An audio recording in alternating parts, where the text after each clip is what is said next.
Welcome sa ating topiko na hydroelectric power plant. Ang hydroelectric power plant ay isang power plant na nag-utilize ng energy mula sa water at ika-convert ito sa electricity. Thus the name hydroelectric. Ano nga ba ang energy na nasa water na na-convert natin into electricity?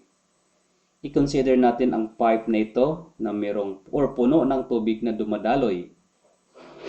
At mag-consider tayo ng datum line. Halimbawa, meron tayong datum line dito sa ilalim.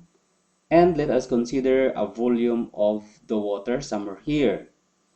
Ang volume ng tubig na yan ay merong mga energy. And we will identify them. Ang pinakauna dito na nakikita natin kaagad ay ang potential energy due to the elevation of that water. Secondly, alam natin na ang water na yan ay gumagalaw, meaning it has a kinetic energy.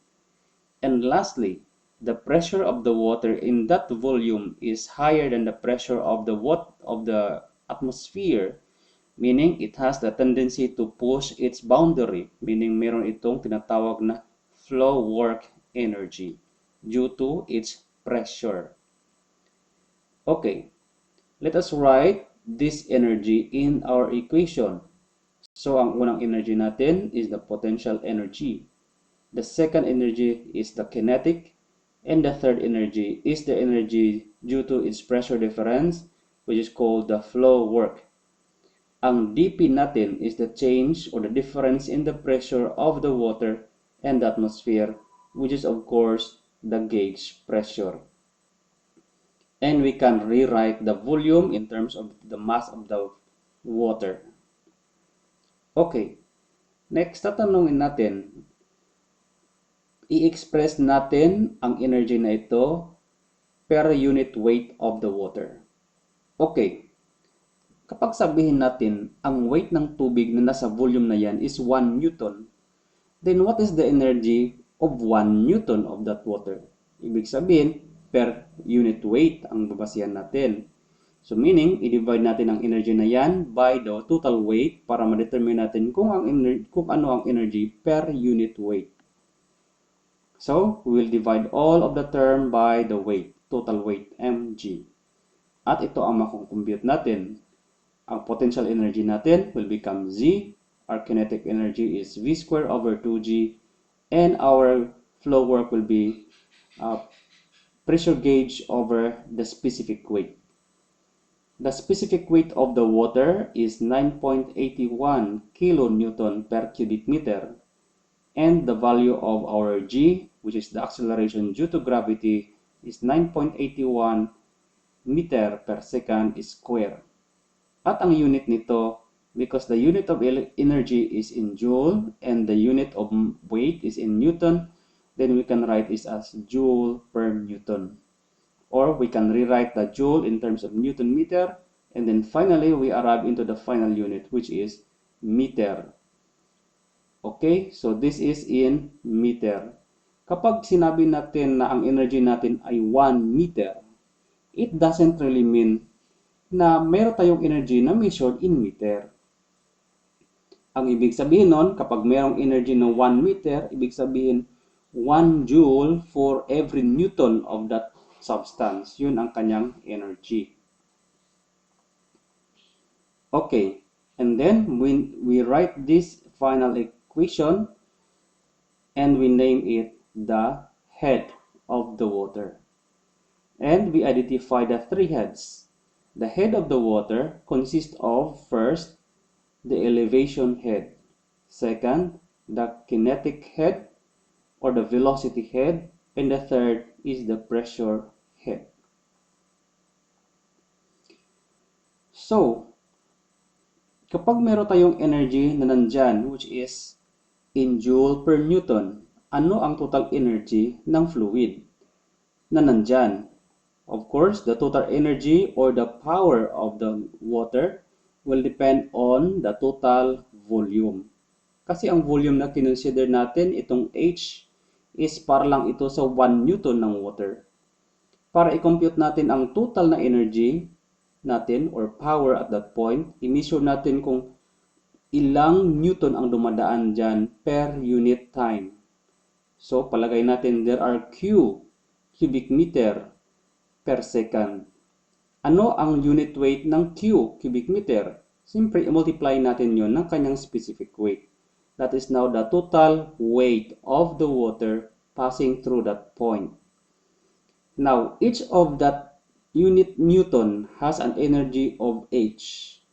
So, meaning the total energy of the water at that point will be gamma QH.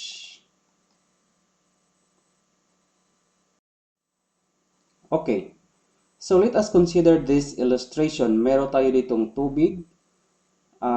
This is siguro lake at a higher elevation. And then, gumawa tayo dito ng tunnel which is called a penstock. And then dito ang ating power plant kung saan dadaan dito ang ating tubig at dadaan ito sa turbine. And then, lalabas dito sa ating tinatawag na tail water. Okay, ano ba ang pinakamataas na level ng tubig nandito? Ito ang pinakamataas na level ng tubig. Measured from the surface of the water, highest surface of the water, down to the level of the soil. Ito ang tinatawag natin na head water elevation. Head water represented by HW. And then, ang tubig natin na nasa soil or nandito na sa ibaba, ang siyang tinatawag natin na tail water. At ang elevation nito ay tinatawag natin na tail water head. Okay. So kapag titingnan natin, ang ating datum line ay hindi natin pwede ilagay sa ilalim ng tail water dahil mayroon ng tubig dyan sa ilalim. So, ang pwede natin gagawin na datum line dito is the surface of the tail water. Okay. So, from the surface of the tail water to the surface of the lake, nandun si taas, ang elevation niyan ay tinatawag natin na gross head. Ibig sabihin, yan ang total energy na pwede nating ma-avail mula sa tubig. Okay. Ang tubig dito dadaan sa penstock. Pagdaan sa penstock, nandito na ang ating tubig. Pero habang dumadaan ang ating tubig sa penstock, ang ibang energy nito ay nawala because of the friction. So, ibig sabihin, hindi ang kabubuang Hg ang ma-utilize natin. So, ang Hg natin, which is the gross head, will be split into two. Ang iba niyan, mawala, which is the friction head. So, due to the friction, mawala ang ibang energy. And the friction head or the friction is dependent on the type of the penstock. Ano bang penstock ang ginamit? Magaspang ba? Which is defined by the friction coefficient F. Pangalawa, gaano ba kahaba ang penstock? Kasi mas mahaba ang penstock, mas mataas ang length na magkakaroon ng friction. Ibig sabihin, mas madami ang head loss. Mas mataas ang penstock, ibig sabihin, mas mataas ang friction or mas malaki ang area ng friction. Pero kapag malaki ang penstock, malaki ang diameter, ibig sabihin ang volume ng fluid will be concentrated at the center. So ang ratio ng contact doon sa volume ng fluid liliit. Ibig sabihin, ang ating friction loss dyan liliit kapag malaki ang diameter. Kapag mabilis ang pagtakbo ng tubig sa loob ng penstock, mabilis din ang pagkiskis nito sa surface ng ating penstock. Ibig sabihin, tataas ang friction. That's why ang velocity head is also a direct cause of the friction head. Ang formula na ito ay tinatawag natin na Darcy formula for friction loss.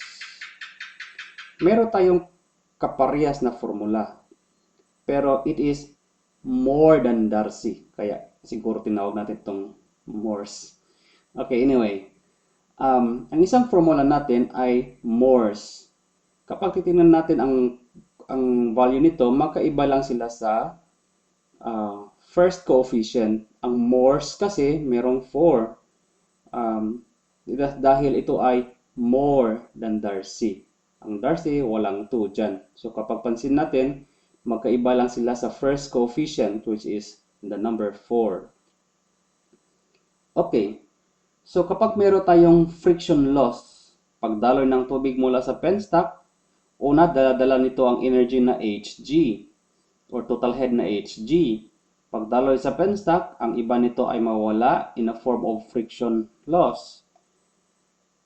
Pagdating dito sa ating turbine, before entering the turbine, ang energy natin is the net head. Okay? So una, gross head. Mawala nito ang ibang energy, which is in a form of friction. Ang matira na lang is the net head. Okay, ang net head siyang papasok dito na energy sa ating turbine. Pagpasok ng ating head net or ng water having an energy of H net sa ating turbine, hindi naman lahat nito ang magagamit ng turbine. Okay, itong head net naman natin ay mahahati naman ito. Ang ibang tubig na dito na dadaan sa ating turbine ay tatama sa blades ng turbine na siyang makapaikot ng ating turbine. Yun ang magiging utilized head. Na-utilize natin yun sapagkat bumangga sila sa mga blades. Pero yung mga tubig na hindi bumangga doon sa blades natin, dumaan lang sa ibang mga cavities or sa ibang mga portion na hindi dumaan sa blade, ito yung mga unutilized head. Okay, focus tayo ngayon sa utilized head, sa head H o net head at sa gross head. Okay, ang gross head, ito yung energy before pumasok sa penstock ang tubig. Paglabas sa penstock, ito na ang kanyang net head. Okay, ang ratio ng energy ng net head at ng gross head is the efficiency of the penstock. It's because it is only the penstock that is involved in the heat or in the energy movement dito. Okay. Then, pagpasok ng ating water sa ating turbine, dala-dala nito ang H net. Pero, paglabas nito sa turbine, hindi lahat ng energy na yon ang na-utilize. Okay. Ang ratio ng utilized head sa net head natin ay tinatawag natin na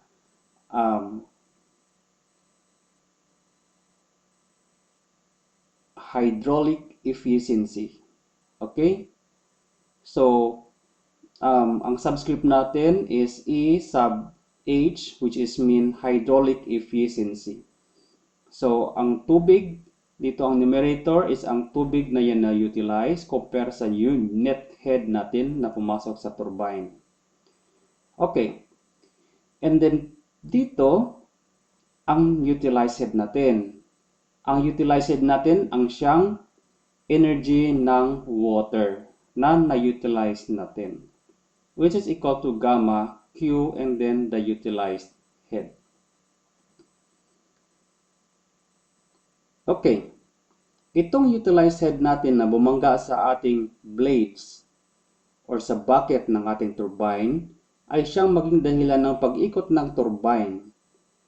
Pero hindi lahat ng mga energy nito ang siyang magpaikot ng turbine sapagkat ang ibang mga energy na ito ay mawawala in a form of friction again on the mechanical parts of the turbine.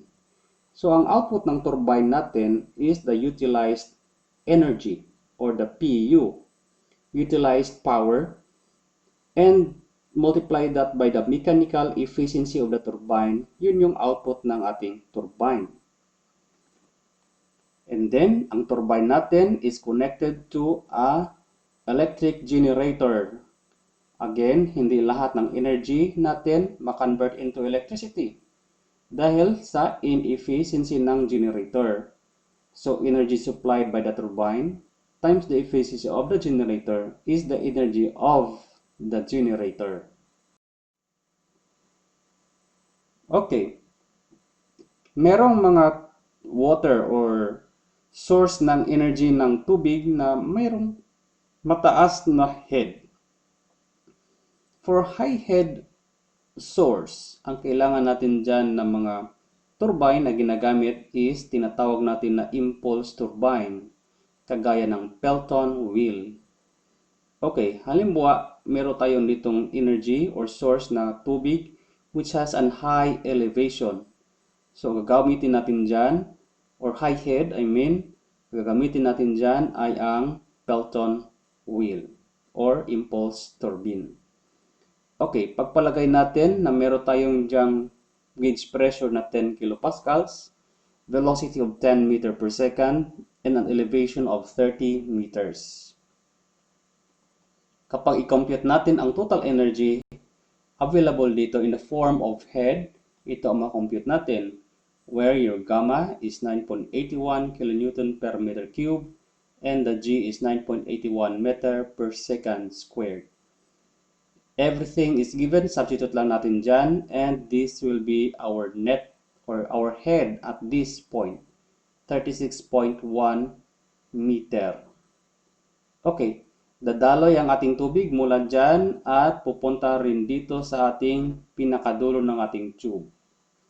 Okay, tandaan natin na itong 36 meter ay katumbas din ito ng tangke ng tubig na may height na 36.1 meter. Ibig sabihin, ang energy na nandito, which is an energy of a moving fluid with a pressure, is equivalent to the energy of the static fluid or water with no gauge pressure and no kinetic energy. Ang tanging nandyan lang is the potential energy. So, these two energies are equivalent. Okay? Subukan niya natin na ito at ito ay equivalent. Unang-una, dito ang elevation head natin is 36.1. So, our Z is 36.1. Pero ang ating velocity head is 0. Wala tayong velocity head because the water is static in the tank. And the pressure head, because the water is exposed to the atmosphere, then its gauge pressure is equal to 0. Then our head is only the elevation head, which is 36.1 meter. Exactly equal to the head of this water, 36.1 meter. Okay, this is the principle of conversion of energy from one form of head to the other form. Ibig sabihin, ang head natin na purely kinetic ay pwede natin niyang i-transform into purely potential, or ang head natin which is gauge or a pressure head, pwede niya natin i-convert into kinetic head. And in that combination ng elevation, kinetic, and pressure heads. Okay, dumaloy ang tubig at pumunta dito sa pinakadulo ng ating pipe. Assuming that the pipe is frictionless, ibig sabihin kung ano man ang energy dyan ay siya ring energy natin dito. Ibig sabihin, dapat ang energy natin dyan will be the same 36.1 meter. Okay. Palagay nga natin na hindi natin alam na ito ay 36.1 meter. So, we need to evaluate the energy at this point using the same formula, which is the elevation head at that point, the velocity head at this point, and the pressure head at this point. Our elevation head here is already 0 because this is our datum line. Our pressure head at this point, palabas na ito ng pipe, or palagay natin nasa labas na ito ng pipe. So our pressure head is 0 or could be 0 at that point. Pero kapag nasa loob pa ito ng pipe, ibig sabihin meron pa itong pressure. That's why, pwede natin sabihin ang head natin dyan is the velocity head and the pressure head. Kapag i-compute natin yan, ang result niyan is the same, 36.1 meter. Ibig sabihin, ang ating potential head dito na Z ay nawawala pagdating dito sa point 1. Saan napunta yun? They are converted into the velocity head and the potential head. Kaya mapansin natin na tataas ito ang velocity dito at posible ring tataas ang pressure natin dyan. But the total elevation or the total head is still the same, 36.1 meter. Only if there is no energy losses along the length of the pipe in the form of friction or heat. Okay, and then kukonect tayo dito ng nozzle. Kapag high head, ibig sabihin at this point mataas ang head na available. Ang gagamitin natin dyan is an impulse turbine. Halimbawa ng impulse turbine ay ang piston wheel. So paglabas ng tubig dito, dahil ito ay jet, ibig sabihin mabilis ang magiging velocity. Ano nangyari? Pagpasok dito, merong velocity head, merong pressure head. So dalawang energy meron, velocity head and pressure head. Pero paglabas dito sa labas ng jet, biglang tataas ang velocity. Bakit biglang tataas? Dahil dito sa surface mawawala ang pressure head. Dahil exposed na tayo sa atmosphere. Kapag nawala ang pressure head, hindi ibig sabihin na nawala ang energy nito. Kundi na-convert into sa velocity head. Kaya mas lalong bibilis ang takbo ng fluid at babangga ito sa bucket ng ating piston wheel. Okay, this is your point 2. Ang velocity natin dito or ang head natin dito is the velocity head only. Okay, at point 2, pag titingnan natin yan, ang elevation head natin 0. Ang pressure head natin dyan is also 0. Ang tanging matira dyan is ang velocity head. Ibig sabihin, ang total na energy na ito, which is equal to H, is also equal to 36.1 meter. Kapag i-compute natin kung ano ang final velocity, i-rearrange lamang natin ang equation, we'll get the final velocity V is equal to the square root of 2g h. We call this one as the velocity of the jet. This one, at point 2. Okay. Nang paglabas dito ng ating fluid, tatama ito sa bucket ng ating turbine. Iikot din ang ating turbine. Ang bilis ng pag-ikot ng turbine, magdedepende ito sa bilis ng velocity ng fluid o ng water. Pero hindi ito pwedeng mas mabilis sa takbo ng tubig sapagkat ang tubig ang source ng kanyang energy. Dito, kapag i-compare natin ang dalawang mga velocity, velocity ng tubig at ang velocity ng pag-ikot ng turbine.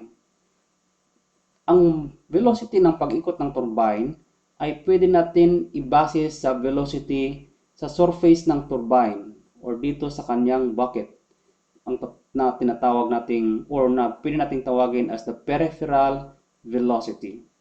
Ang peripheral velocity natin is equal to the velocity of the surface of a rotating circle pi dn. And the ratio of these two velocities, ratio ng periphery versus the velocity of the jet should be always lesser than 1. Ang tawag natin dito is the peripheral coefficient or tinatawag din ito na speed factor. Bakit natin nasasabi na lesser 1 ang value na ito?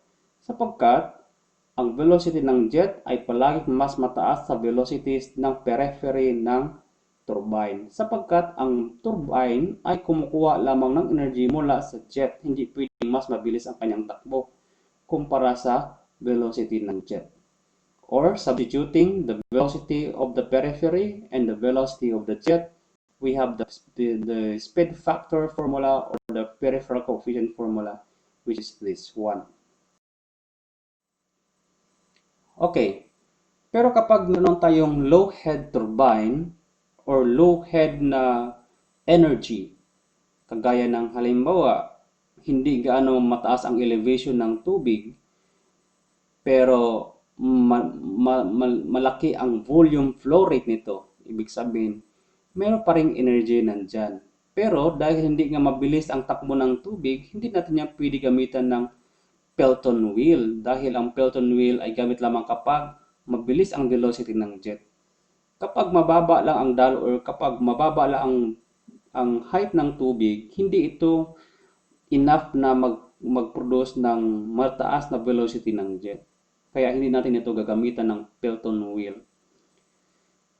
Dito na case, for low head na energy pero malaki ang volume flow rate, ang gagamitin natin dito ay mga reaction turbine, kagaya ng Francis and Kaplan.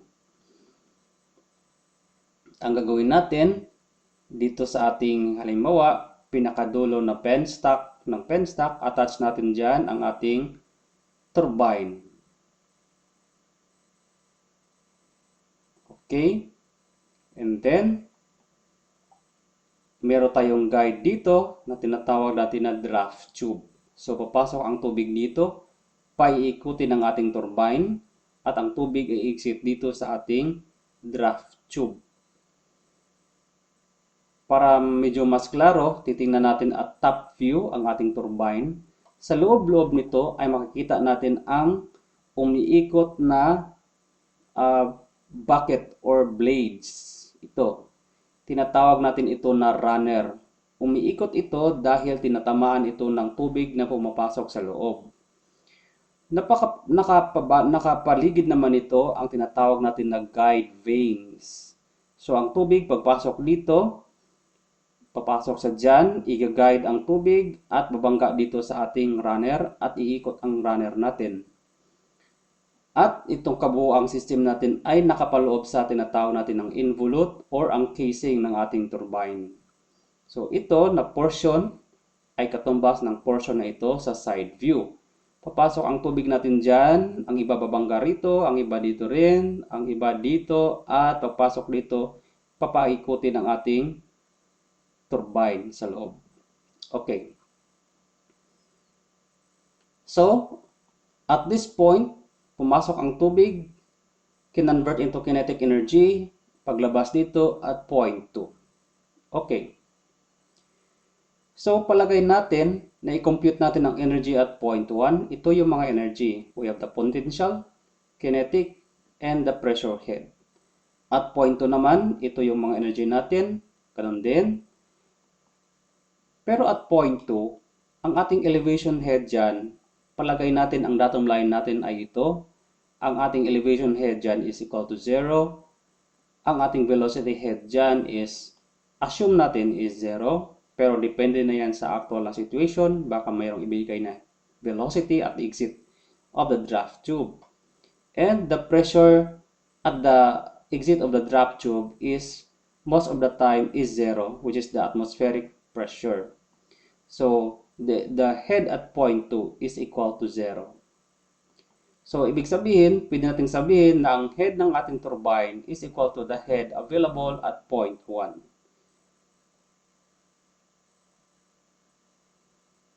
But in some cases,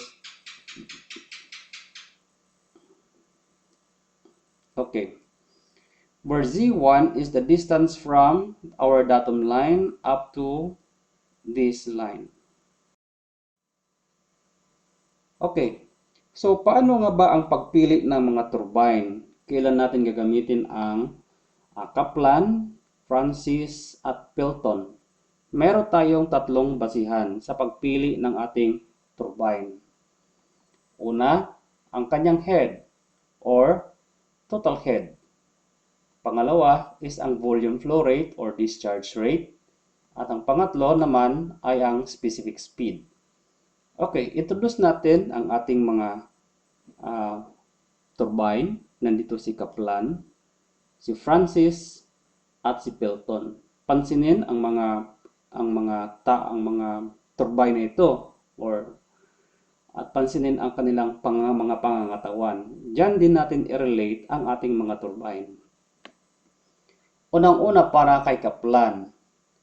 Para sa Kaplan na turbine, gagamitin natin yan kapag low head. Ibig sabihin, hindi malakas ang flow, hindi mabilis ang pagtakbo ng tubig, lesser than 45 meter ang head, pero mataas ang volume flow rate. So, Kapag sa kapla naman, tingnan natin, hindi siya ganong kataasan, medyo may pagkapandak, at malaking pangangatawan. So low head, high volume flow rate. Sa Francis naman, it's medium height or medium head, 45 to 250, and the volume flow rate is also medium.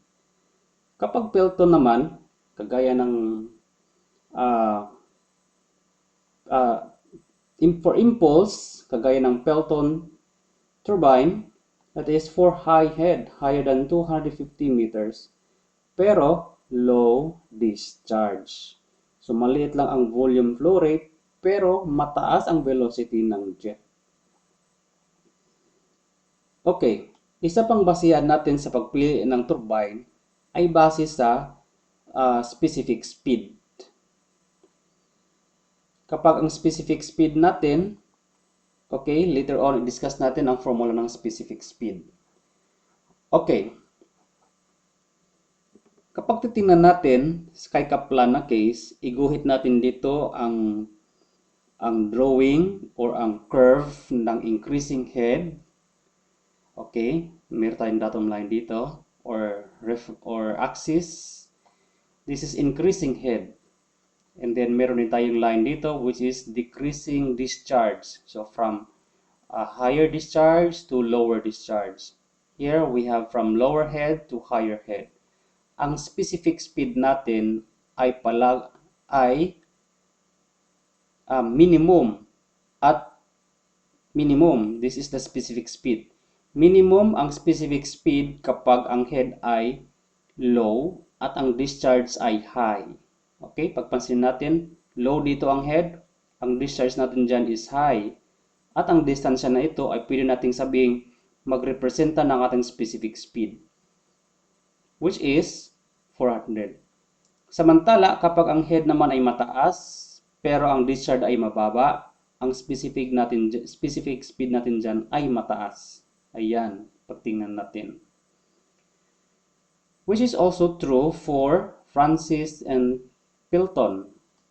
Para sa Francis, ito ang kanyang lower limit ng specific speed. Dito naman sa kabila ay 400.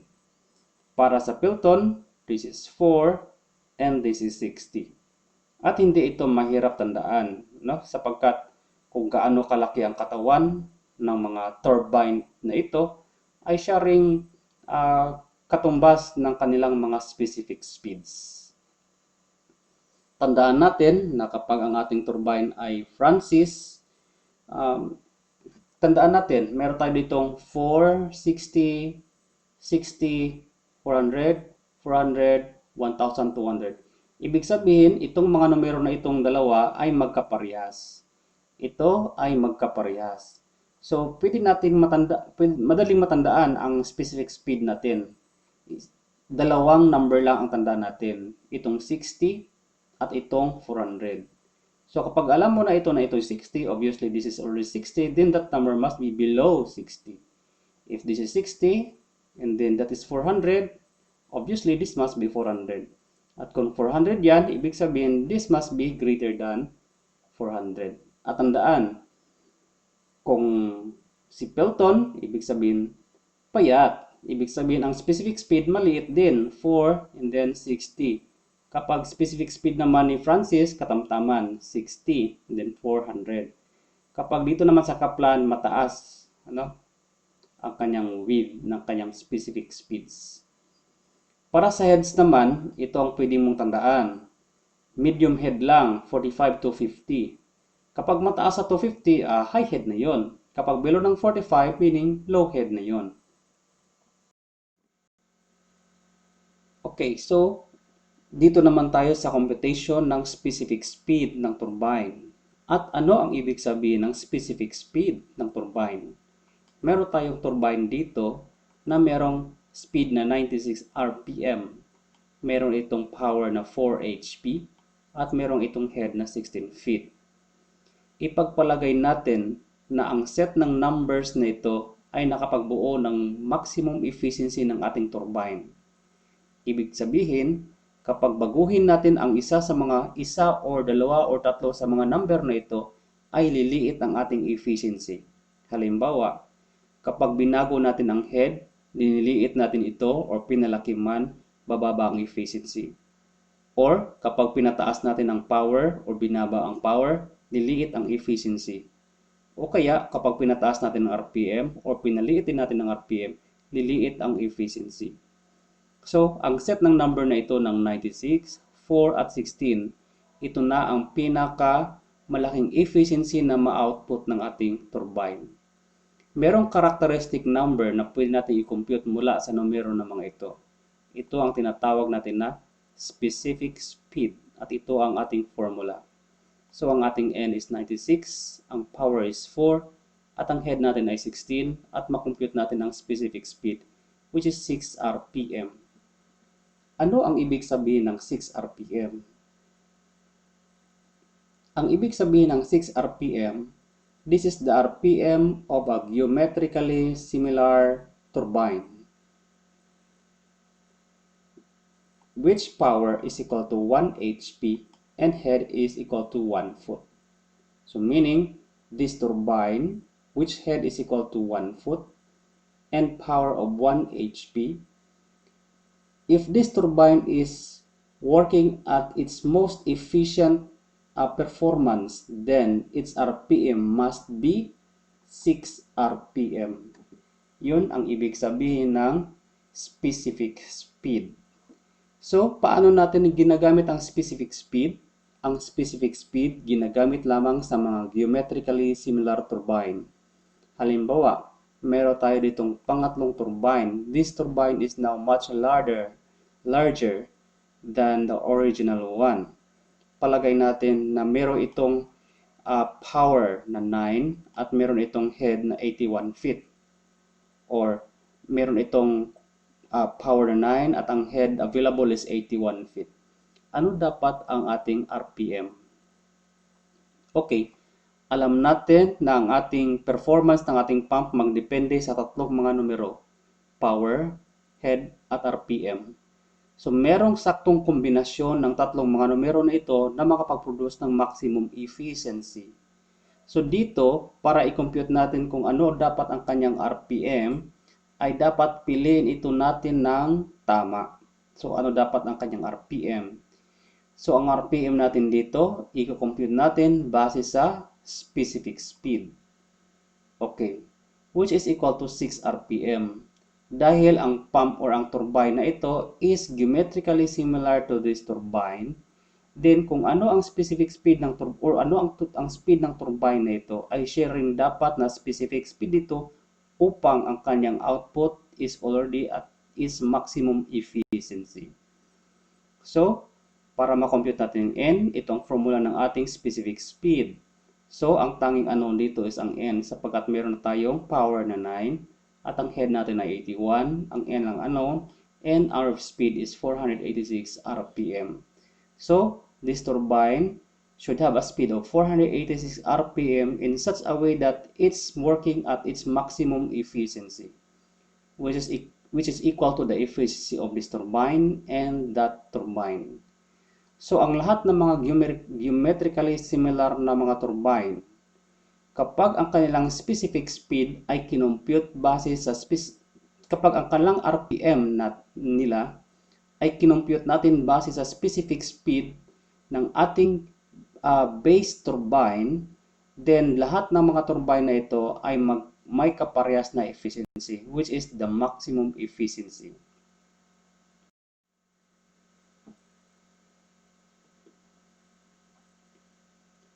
What type of turbine would you recommend? Okay. So, meron tayong formula para sa specific speed. Meron tayong binigay na power, merong RPM, at merong head. So, given this value, pwede tayong makapag-determine ng efficient ng specific speed ng turbine.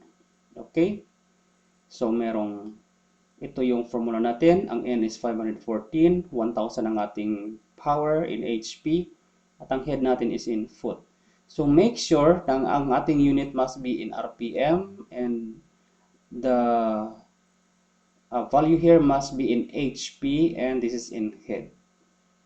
Kapag hindi sila sa English unit, make sure you convert them into English unit para magamit ang ating formula. So, ang specific speed natin dito ay 5.41 RPM. Pero napansin natin kanina doon sa tatlong mga tao na pag pinapilian natin, si Kaplan, si Francis at saka si Pelton. Okay, ang specific speed natin dito ay para ito kay Pelton, payat. Ranges from okay, from 4 to 10. From 4 to 60.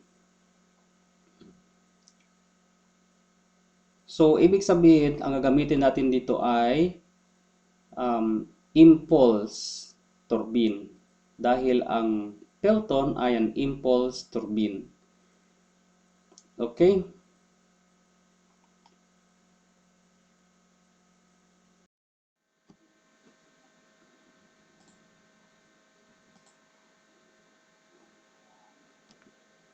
Meron tayong reservoir na ang kanyang area is equal to 2.5 square kilometer.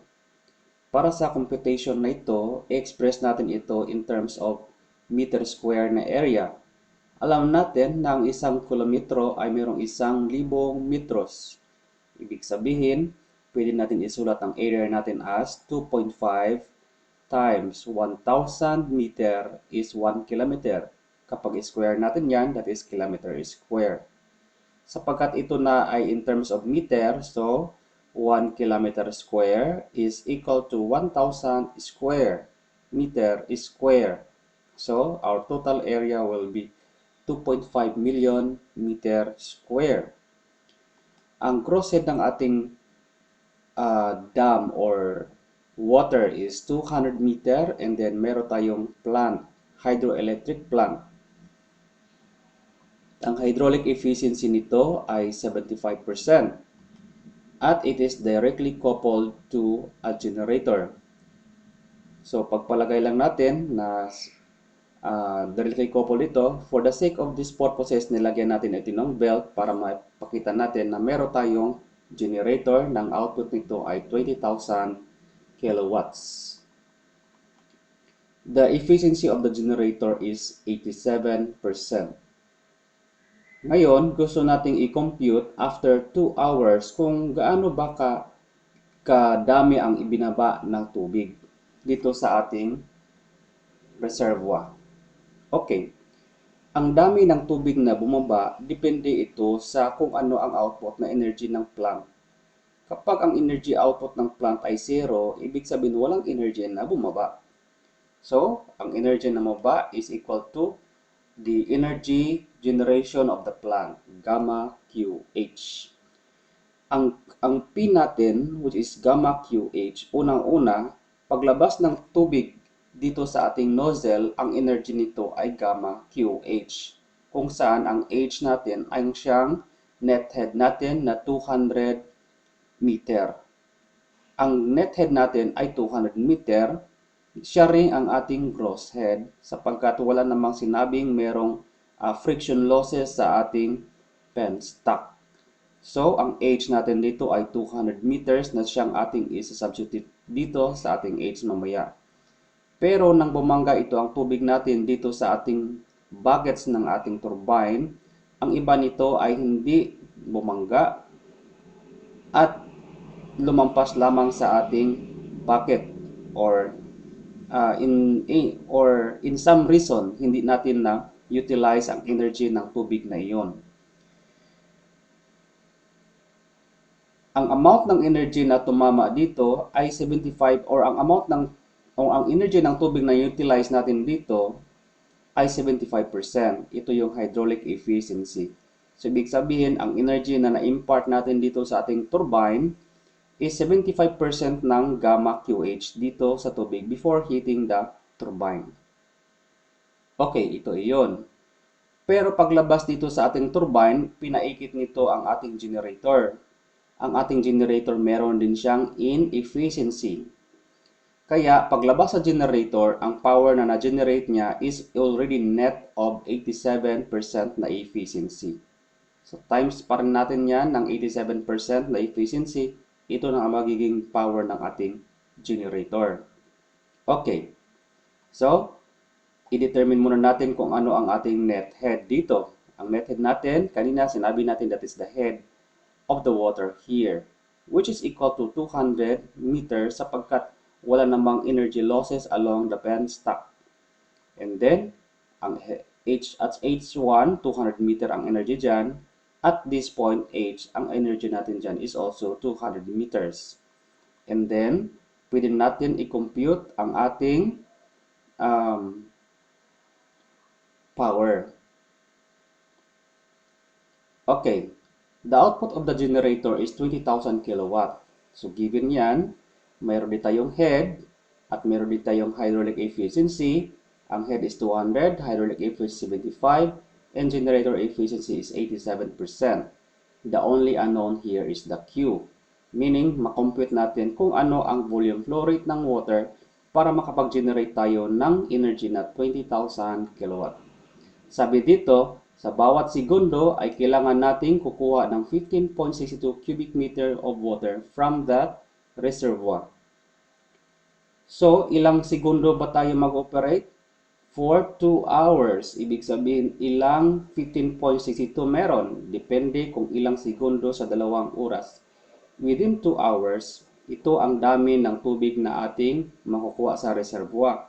15.62 per second times 3,600 seconds in hour for 2 hours. So, ang total volume natin is equal to this magnitude.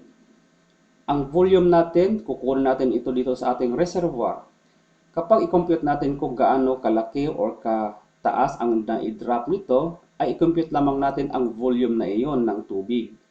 Ang volume natin, according to our volume of solids, is base area. Ang base area natin ay kaparehas din ng area dito sa itaas ng tubig sapagkat constant ang cross-sectional area na kinonsider natin. Times the height is the volume. So area, meron tayong area, this is 2.5 million meters square, and the drop of the water level. So substituting the area here, which is 2.5 million, and then divide natin ang ito by that area, we get that the drop is equal to 45 millimeter.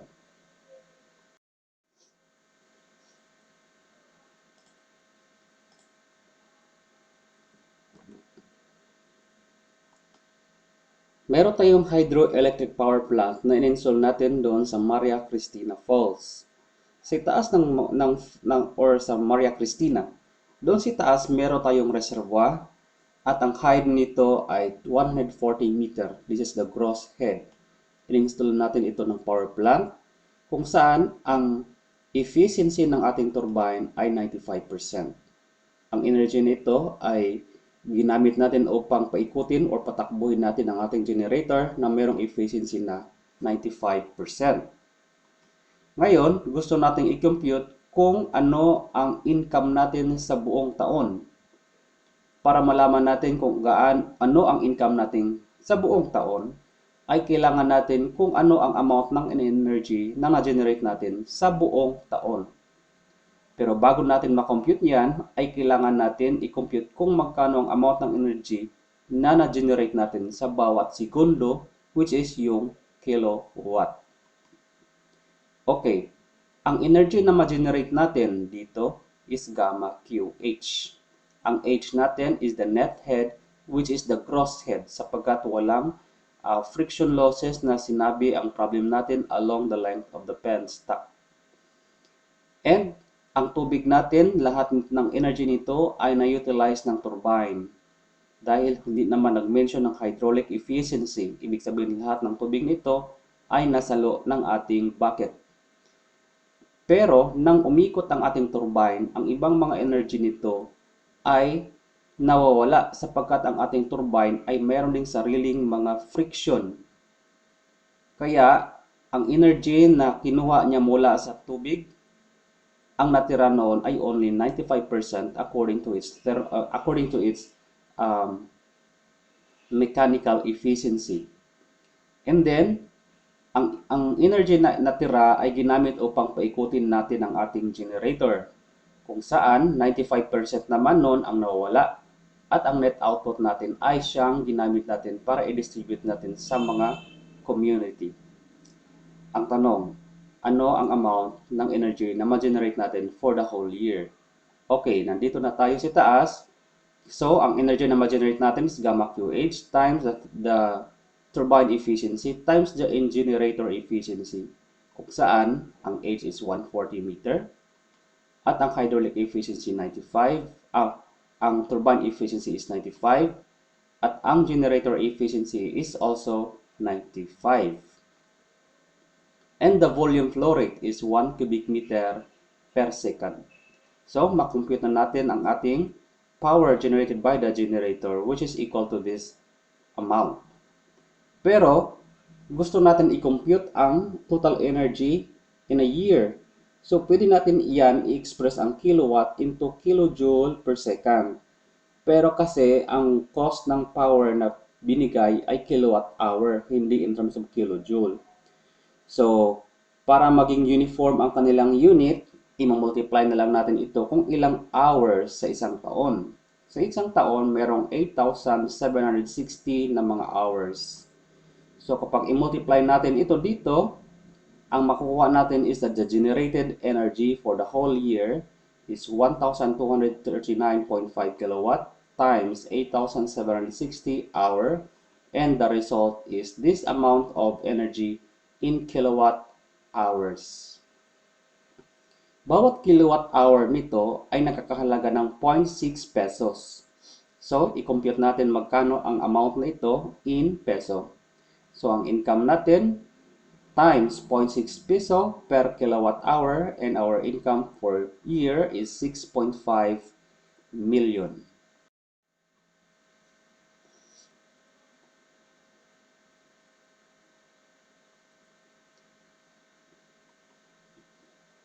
Okay?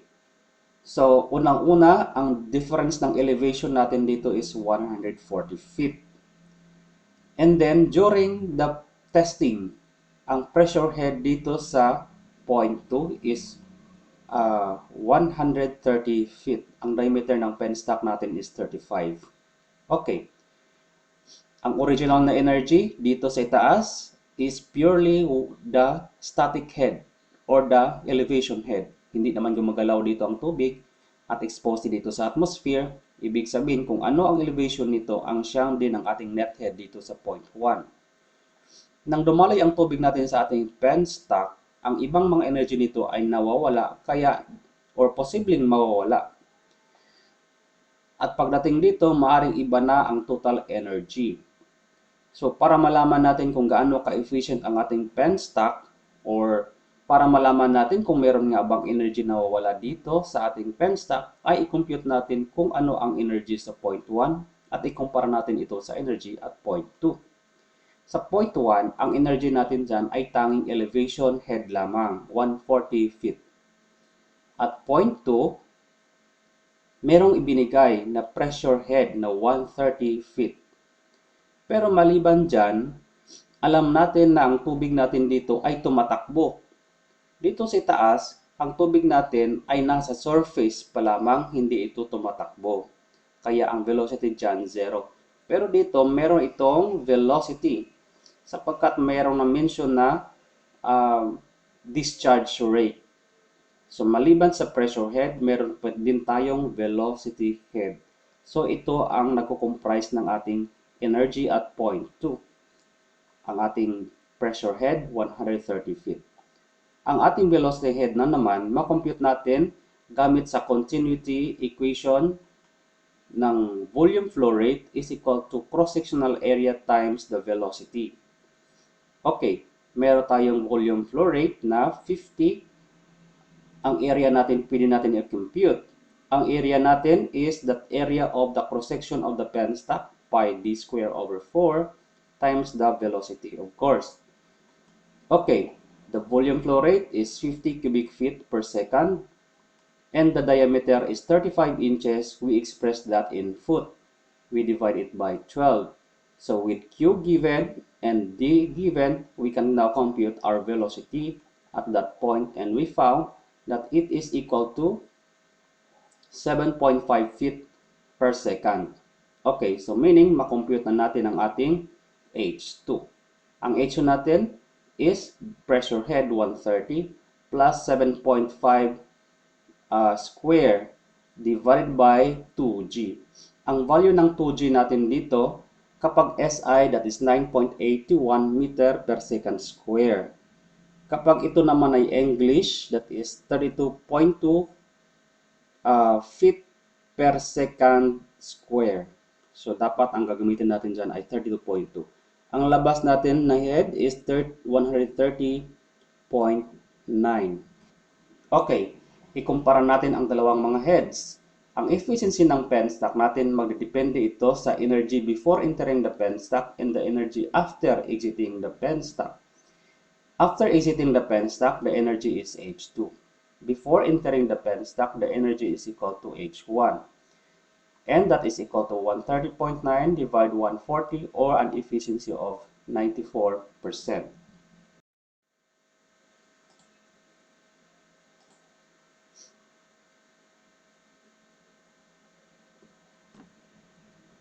Okay, meron tayong water. The elevation between the surface or between the source of the water supply and the center line of the base of the nozzle of the Pelton wheel is 400 meters. Okay, yan yon binigay dito. And ang tanong is, determine the brake power of the Pelton wheel if it has an efficiency of 80%. Para makompute natin ang power, itong formula natin is gamma QH. Okay, unang-una, alam natin ano ang volume flow rate. Pangalawa, may binigay na efficiency, which is the efficiency of the Pelton. Next, tatanungin natin kung ano ang value ng H. Merong ibinigay na head dito, 400 meter. But be careful, huwag ka agad i-diretsong substitute ang 400 meter na ito, sapagkat ang statement ng problem nagbigay din ng mga values at point 2 ng pressure na 2.5 megapascals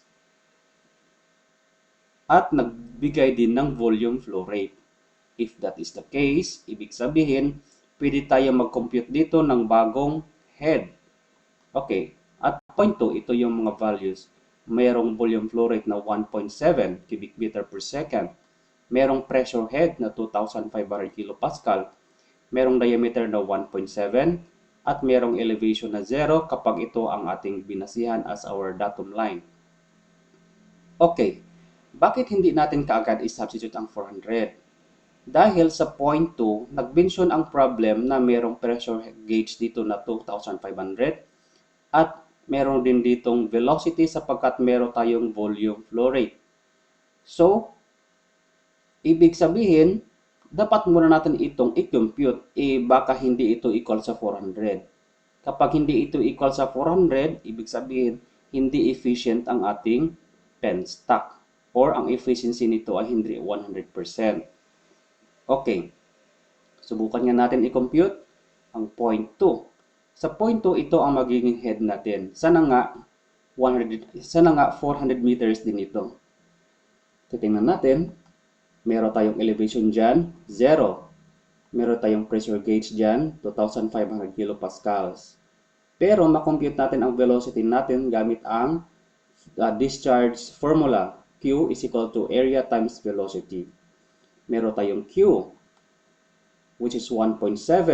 Ang area natin makompute din natin from the diameter of the penstock. And we can now finally compute for the velocity.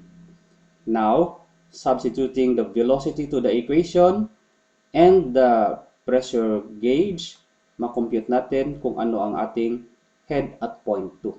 Pagpansinin natin, ang head at point 2 is 254, samantala ang original gross head natin ay 400. Ibig sabihin, kapag sinubstitute natin kanina ang 400, masyadong malaking pagkakamali ang ginawa natin. Sapagkat ang tunay na energy at point 2 ay 254.84. Sapagkat ang ibang energy nito ay nawawala habang dumadaloy ang tubig sa ating penstock. So, ang gagamitin natin na head para i-compute natin ang energy is the energy of the water at point 2. And that is P is equal to gamma QH times the efficiency of the wheel. So, we'll have these values. So, the power is, in terms of kilowatts, is 3,400.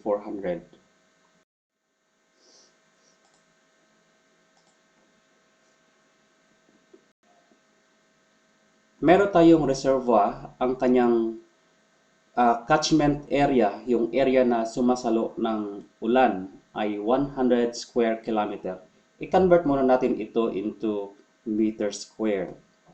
So we have 100 square kilometer at ang 1 kilometer ay 1,000 meter. So ang 1 kilometer is square is equal to 1,000 square of meter square. So this is the total catchment area in meter square. Okay, ang annual average or ang average annual rainfall natin is 117 centimeter. Ibig sabihin, ang kabuuang tubig na masalo or mapunta dito sa ating catchment area ay magkaroon ng height na 1.17 meter sa loob ng isang taon. Kapag walang evaporate, walang napunta doon sa lupa or sa ilalim ng lupa or sinipsip ba ng lupa. Pero, mayroon tayong runoff na 82%. Ibig sabihin, sa volume ng tubig na ito, 82% lamang ang matira after mag-evaporate ang ibang tubig at yung ibang tubig ay posibleng sinipsip ng lupa ng ating catchment area. Ang available head natin is 375 meters at ang efficiency ng station ay 77%. Okay, i-calculate natin ang power generated by the plant. Okay, unang-una, meron tayong head na ibinigay. Pangalawa, meron tayong efficiency. At pangatlo, i-compute muna natin ang ating volume flow rate. That is in meter cube per second. So meaning, ang gagawin natin, i-divide natin ang volume na ito kasi ang volume na ito, this corresponds to a year accumulated liquid. So, kapag i-compute natin ang volume per second, i-divide natin ito kung ilang second sa isang taon. So, a volume flow rate must be that volume divided by the total seconds in a year. 365 days in a year, 24 hours in a day, and 3,000 seconds in an hour. Pero hindi naman lahat niyan ang makukuha natin. Sapagkat ang iba niyan ay mag-evaporate. The net of which is 0.82. Pero, hindi pa natin alam ang volume natin. Okay, pero makompute natin ang ating volume that is equal to the catchment area times the height of that water. So, given ang volume na natin ngayon in terms of cubic meter, substitute natin dito and then divide it by this number, makompute natin ang ating volume flow rate. Okay, so given na lahat, makompute na natin ang ating power and our power is equal to this magnitude.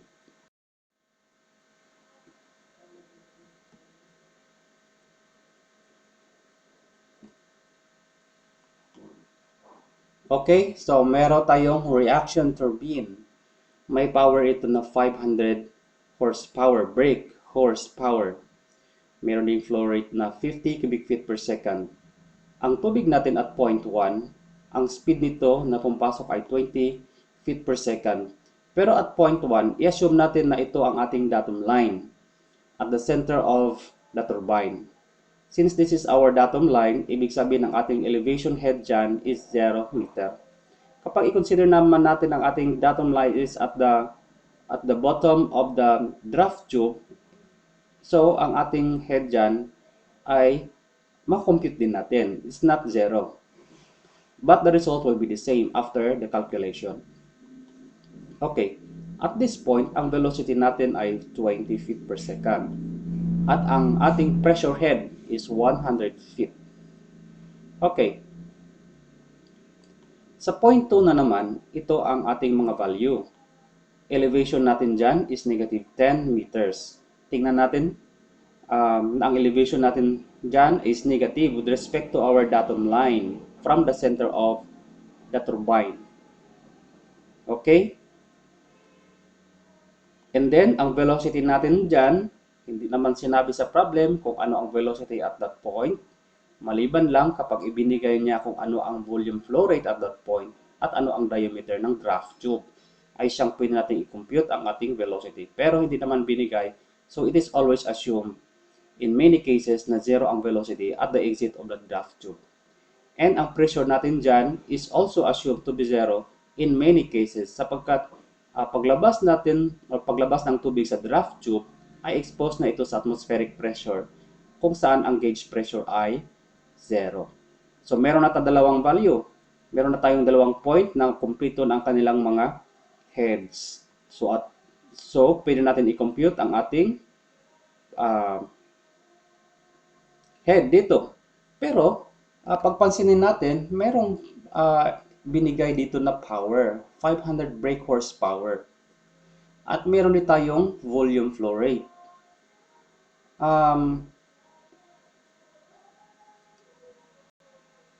So, if that is the case, if if 500 brake horsepower is the output of this turbine, then from this equation, dahil dito sa equation na ito, meron din tayong head dito. Pero hindi lang nga lang sinabi kung gaano ka-efficient ang turbine. Pagpalagay natin na ang turbine natin ay 100% efficient. Okay. Kapag 100% efficient ang turbine, so ang E natin is 1. Dito, ang horsepower natin ay 500, pero this is a brake horsepower. Ibig sabihin ng brake horsepower, this is already the power of the shaft, which is net of the friction. Ibig sabihin, nakaltasan na yan ng friction. Okay, kapag sinabing brake horsepower. And then, ang specific weight ng water sa English. Okay, tandaan. Kanina, sinabi natin na ang acceleration due to gravity G ng ng ang acting acceleration is 9.81 meter per second square. Ang ating specific weight naman in SI is also 9.81 but in kilonewton per cubic meter. Parehas ang kanilang numbers. Pero sa English, magkaiba ang kanilang mga numero. Sa English, ang G is 32.2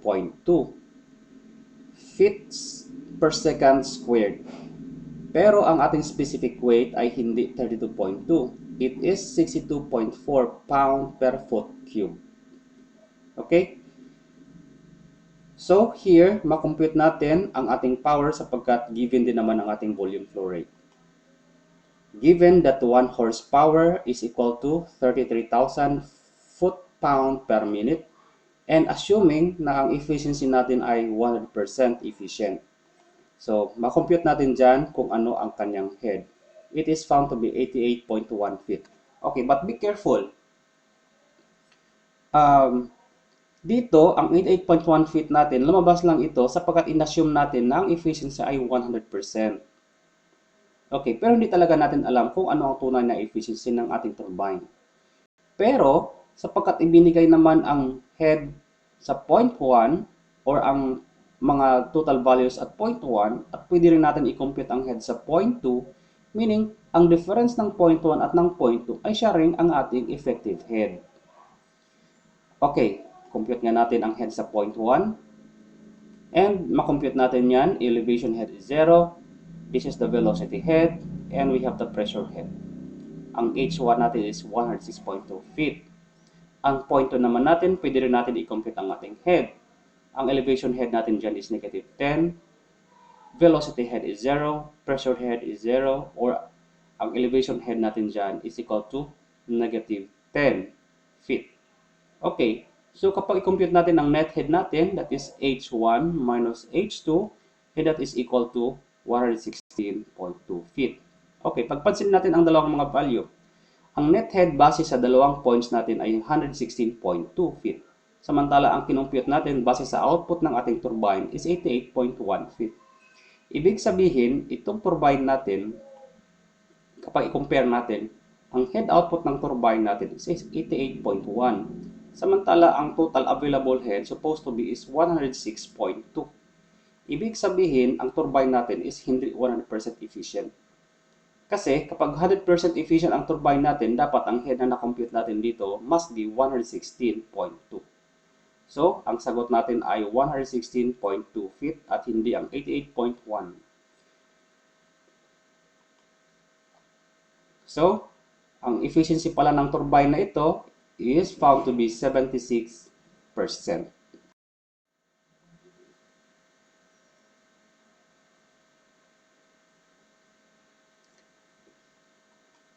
Okay, so nandito ang ating turbine at i-determine natin kung ano ang kanyang peripheral coefficient or tinatawag na speed factor.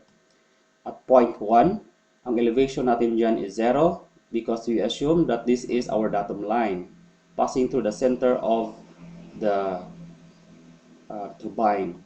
Velocity at that point, 0.35 meter per second, and the pressure gauge at that point, 275 kilopascals. At point 2, ito naman ang ating mga value. Elevation, it is not described in the problem. Let's assume it is 0.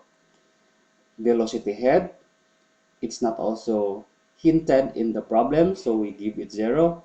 And the pressure gauge is also 0. Okay, so pag titingnan natin, on the top, ito ang makikita natin sa ating turbine. Meron tayo diyang nakikitang runner at ang inner radius nito ay 0.55 meter. I-determine natin kung ano ang velocity ng periphery ng runner na iyan at i-compare natin sa velocity ng jet at 0.1. Ang runner natin merong RPM na 520. Okay. To determine the peripheral coefficient, i-determine muna natin ano ang velocity ng periphery. I-divide natin yan sa velocity ng jet. Ang velocity ng periphery is pi dn. Kung saan, ang value ng pi dn natin ay 0.55 ang ating diameter at ang revolution per second natin ay ito, 520 divide 60. Ang original na speed ng runner is given in RPM. So we must express that in revolution per second. So 520 revolution per minute, but 1 minute is 60 seconds. So we replace 1 minute by 60 seconds. And this is our tangential velocity, also called the speed of the periphery. Now for the velocity of the jet.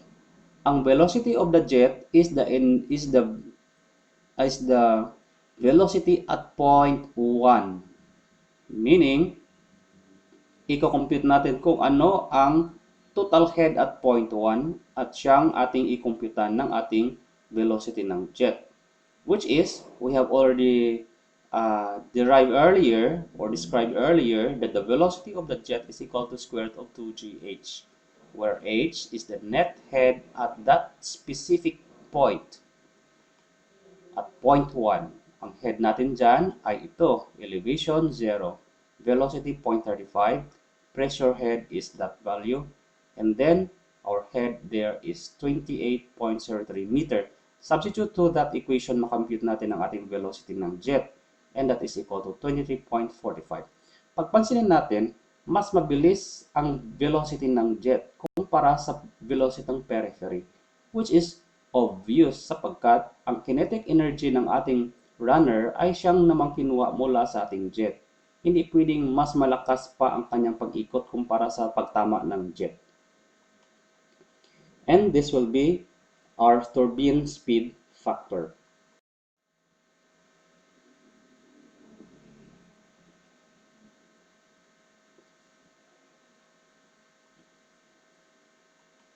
Okay, meron tayong penstock kung saan ang haba nito ay 100 meters. Nang pumasok dito ang tubig, merong total energy na ito na 25 meters. Okay? Gross head yan. Pero habang dumadaloy ito sa penstock, nawawala ang ibang mga energy nito due to the friction on the penstock. And ang net energy na lumabas dito is now 20 sapagkat merong 5 meters na energy na na-loss in the form of friction. Okay, ano ang diameter ng penstock? Ang diameter ng penstock is also a contributing factor to the friction losses. So we write the equation for the more friction formula, where we have the friction loss or friction head of 5 meters and the friction coefficient of 0.0009, and the length of the penstock is 100 meters. So let's identify. Given ito, merong F at merong L. Now, i-compute natin ang ating velocity. Okay, to compute our velocity, i-compute natin ang head sa point A. Sa point A natin, ito ang ating head. Assuming that this is our datum line. Again, point A. Elevation head natin dyan is 0. Ang head natin at point A is now 20 sapagkat ang 5 niyan mula sa gross head ay natapon in a form of friction. Ang pressure gauge natin dyan is now 0. Dahil paglabas ng penstock bago tatama sa Pelton wheel ang ating tubig, ang pressure na doon ay exposed sa atmosphere. And the center of the Pelton wheel is considered as our datum line. That's why our elevation there is also 0. So, ang natitirang head doon is only the velocity head, which we can compute from the formula here, from this equation. Or actually, pwede rin natin i-compute ang velocity at point A gamit yung velocity ng jet, square root of 2gh. And substitute natin dito sa ating original na equation, ma-compute natin ang ating diameter d. Okay, punta naman tayo sa ating electric generator. Napag-usapan natin na meron tayong turbine kung saan ang ating turbine ay coupled with a generator. Ito ang hitsura ng ating generator kapag titingnan natin inside view, which is, this is our shaft and this is connected to our generator. Our generator is composed of some magnets. Dito, pinakita natin ang isang pair ng magnet. A magnet is composed of two poles. Ang magnet, merong south at merong north pole. Okay, ang pinakita lang natin dito, siguro meron ito dito sa kabila na south, pero it is not an interest to us. Dito din sa kabila, meron din itong north sa kanyang sa kabila, pero it is not an interest to us, kaya hindi natin pinakita. Ang pinakita lamang natin dito ay ang portion na north at ang portion ng south na magkabila ang mga magnet. Okay, since these two poles are opposite, ibig sabihin magkakaroon ito ng attraction dyan. And then nilagyan natin yan ng metal or this loop, metallic loop. Ayan. Okay. Kung saan ang metallic loop natin na ito ay connected dito sa ating circular na ring. This is metallic also. Itong isang loop naman ay connected din dito sa isang circular na ring. And then, kapag iikot itong ating turbine, ito ay paikutin din itong ating loop na siyang mag-generate ng electricity. Okay. So, meron tayong kinonect dito na shaft na siyang magpaikot ng ating itong loop natin. Kapag titingnan natin ito sa top view or in the direction from here to here, ito ang makikita natin. Ito ang north natin, ito ang ating south, at ito naman ang ating loop. At itong below naman ay itong ating ring kung saan connected ang ating mga loop at the respective ends. Okay, nang pag-ikot ng ating loop nito, pag-ikot nito ay siya maging dahilan ng pagdaloy ng electricity sa wire. Okay, pagtingnan natin sa unang half ng revolution ng ating loop ay itutulak nito ang mga electrons sa wire in one direction. Una, mabilis ang pagdaloy ng electron, pabilis ng pabilis hanggang maabot nito ang maximum at pahina ng pahina hanggang ito ay maging zero. That completes the half revolution of our loop. So, kapag titingnan natin, ito ang naging hitsura ng kanyang magnitude ng kanyang electricity. Una, tumakbo ang electron mula sa zero, pataas ng pataas ang kanilang energy hanggang bumaba ulit, hanggang naging zero muli ito. That is one half of the revolution. another half of the revolution ng ating loop, babaliktad ang direksyon ng motion ng ating electron. So mula sa kaninang 0, nagiging pataas ang kanyang energy hanggang bumalik uli sa pagiging 0. That completes the another half of the revolution. So kapag titingnan natin sa isang ikot ng ating loop dito, ay nakapag-produce na ito ng isang cycle ng ating alternating current. Alternating sapagkat una, ang current natin ay pa in forward direction, and then pangalawa in reverse direction. It alternates in forward and backward direction. So, napansin natin na kapag ang ikot ng ating turbine is 1 RPM, mag-produce din ito ng 1 cycle ng alternating current in a minute. So, kapag ang ikot nito ay 1 revolution in 1 minute or 1 RPM, ang cycle na mag-generate nito na alternating current is also 1 cycle. Okay. Pero kapag dinoble natin ang magnet or ang pair ng ating magnet, ibig sabihin, kapag bilangin natin ilang magnet na yan, isang pares, so dalawang pares na yan. Or in terms of the poles, ibig sabihin South Pole, North Pole, North Pole, South Pole. Ibig sabihin, merong 4 na poles ng mga magnet. Ibig sabihin, pwede rin natin tawagin ito na a 4-pole generator. Ibig sabihin, dalawang pares ng mga magnet. So, kapag merong dalawang pares ng mga magnet, ibig sabihin, madoble din ang cycle ng ating alternating current. Kaya, ang formula ng ating frequency, ibig sabihin, ilang cycle bawat segundo, ito ang maging formula natin. Or cycle bawat minuto, ito ang maging formula natin. Ang frequency ng ating alternating current ay siyang kung ilang beses umikot ang ating loop. Okay. This formula is applicable for a 2-pole generator. Ibig sabihin, isang pares lang ng magnet. Pero kapag dinoble natin ang pares ng magnet, that is a 4-pole, ibig sabihin ma-times 2 na ito. Pero kapag sinabing merong P, number of poles, ibig sabihin, i-divide lang natin yung P sa 2 para malaman natin kung ilang pares ng mga magnet ay siya ring magiging frequency ng ating generator. Okay. Pero kapag in-express natin ang ating N or ang ating revolution in terms of revolution per minute, I mean, kapag ang N natin ay naka-express sa revolution per minute at i-compute natin ang frequency natin in terms of cycle per second, ito ang maging formula natin. So, kung ano ang value ng RPM natin, i-divide niya natin ng 60. Kapag ang N natin is given in RPM. So, whatever the RPM, divide it by 60 times P over 2. And then, ang makompute natin na F will be cycle per second, which we call that Hertz.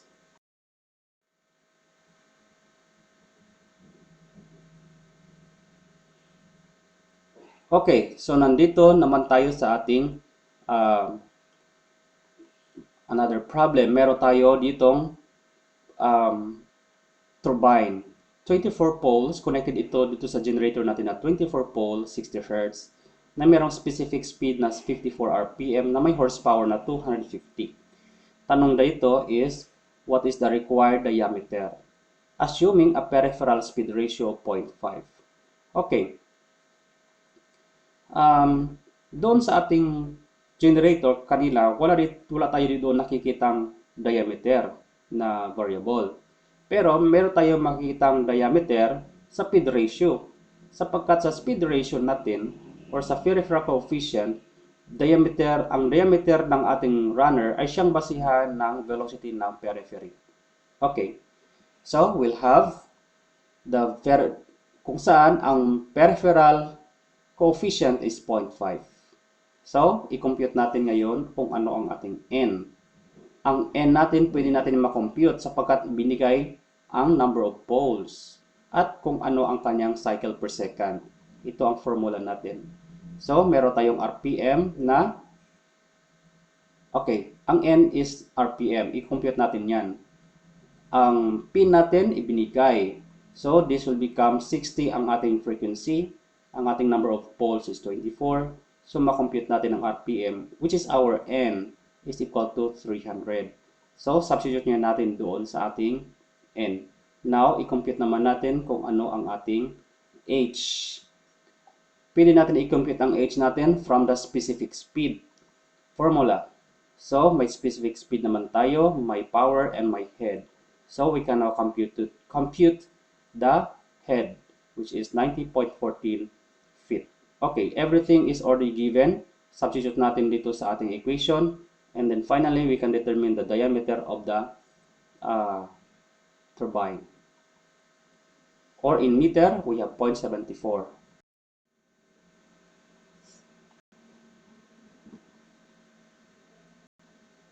Okay, so compute natin ang maximum power ng generator.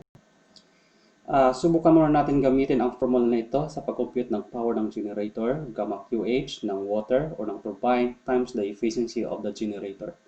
Tingnan natin, meron tayong value ng efficiency ng generator. At meron ding head na binigay. Pero sa problem, wala po tayong head or flow rate na binigay. At hindi rin natin pwede makompute mula sa konteksto ng problem. Pero meron pa isang formula na pwede natin pagkomputan ng ating power. Itong specific speed na formula natin.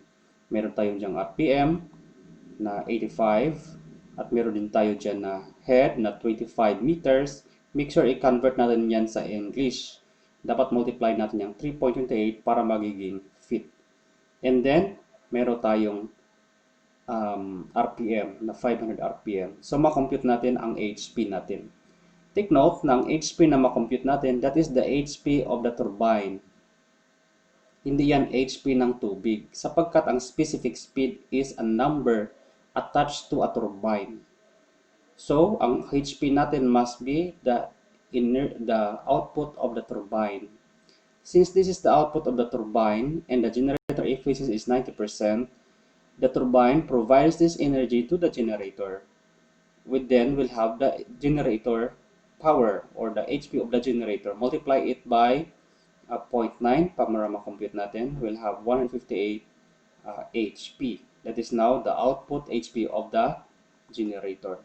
Or kapag gusto natin yan kukunin in terms of kilowatt, since 1 HP is equal to 0.746 kilowatt, i-multiply lang natin yan. That will be the output in kilowatt.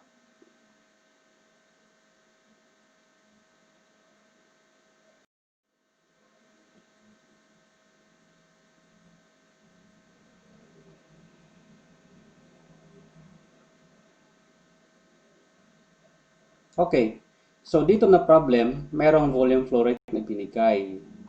Merong head, ibig sabihin, ma-compute natin ang power ng water na gamma QH mula sa value na ito. Maliban dyan, ibinigay din ang RPM ng turbine at ang torque ng friction sa turbine. Ibig sabihin, ma-compute din natin ang power ng torque or ang power ng friction sa turbine. So, ibig sabihin, kung ito ang power na ma-generate ng water, less natin dyan ang power na ma-generate ng friction, ibig sabihin, ang ma-compute natin na net power nito ay ang net power na output ng shaft ng ating turbine, which is the brake power. Okay? So, ang brake power natin, ma-compute natin as the power of the water on the turbine, gamma QH, less the friction power. Kapag mayroong torque kasi, gagamitan natin yan ng 2 pi Tn para ma-compute natin yung power. So, this will be now the final substitution. And then, gamma QH natin is 9.81, 1.5 ang ating flow rate, and ang ating head is 100 meters. Times 2 pi, ang torque natin is 0.6 kilonewton, times 150 over 60. Yan ang ating RPM must be expressed in second. And then, the brake power is equal to that magnitude in kilowatts.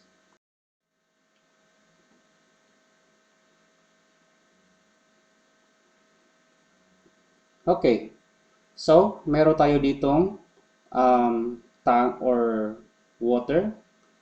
The gross head is 30 meters. The length of the penstock is 80 meters. And the head loss along the penstock is 15% of the gross head. 15% of 30 is 4.5. So, the friction loss is 4.5. That means that the head at point A must be equal to 30 less the friction loss is 25.5. That is the head available at point A. Okay, sabi ng problem, ano kaya ang diameter ng penstock? Okay, para ma-determine natin kung ano ang diameter ng ating penstock, um, i-determine natin kung ano ang friction loss sapagkat ang friction loss nandun ang diameter. So, gagamitan natin ng anong klaseng formula sa friction? It is a more coefficient of friction. Sapagkat more, so ibig sabihin mas malaki ito kaysa Darcy. Sa Darcy kasi, ang denominator ang merong 2. Kapag more naman, dapat nasa numerator ang 2 para ito ay magiging more. Ang ating friction loss, 4.5. Ang friction coefficient, that magnitude, ang length is 18 meters. So at point A, i-determine natin kung ano ang velocity. It's the final ingredient of our formula para makalculate natin.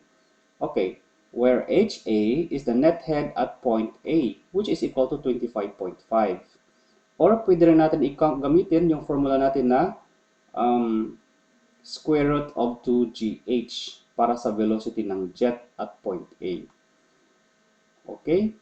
So, ang point A natin, makalculate natin ang velocity dyan using that formula. So, from this equation, makakompute na natin ang ating diameter. So, substitute natin dyan ang HF, substitute natin dyan ang F, substitute natin ang L, and then meron tayong velocity, and then makompute na natin ang diameter ng ating penstock. Okay. To determine the output power of the turbine, so this is our formula.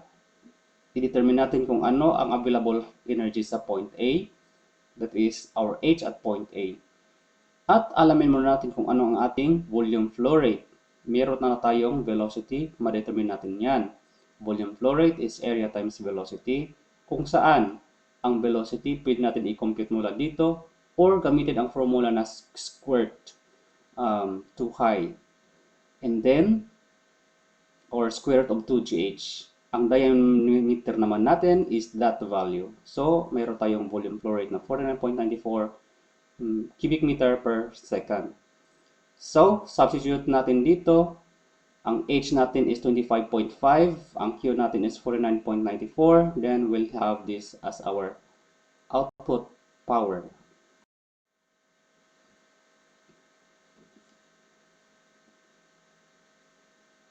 Okay, so nandito ang ating Francis turbine. Dito ang ating datum line at point 1. At point 1, merong velocity na 5 meter square. Ang pressure gauge dyan ay 400. And ang head natin is, the net head is for 50 meters. At point 2, dito sa ilalim. Okay, but before that, i-compute natin ang head at point 1. This will be H1 natin ay elevation head is 0, velocity head is 5 square over 2g, and the pressure gauge is 400 over the specific weight, and that is equal to 45.88. Now, at point 2, ito ang ating head, kung saan ang tanging head nandyan is only the elevation head. Since our elevation is located below our datum line, and we don't know what is that value, we represent that with negative z. And our velocity head at that point, there's no hint from the problem, so that is 0. The pressure head is also equal to 0. It is exposed to the atmosphere. So, at point 2, the head is equal to negative z meters. So, kapag i-compute natin ang net head, it must be 50. Ang H natin dito is 50, that is the net head, equals the head at point 1 less the head at point 2. Then compute for z to be equal to 4.12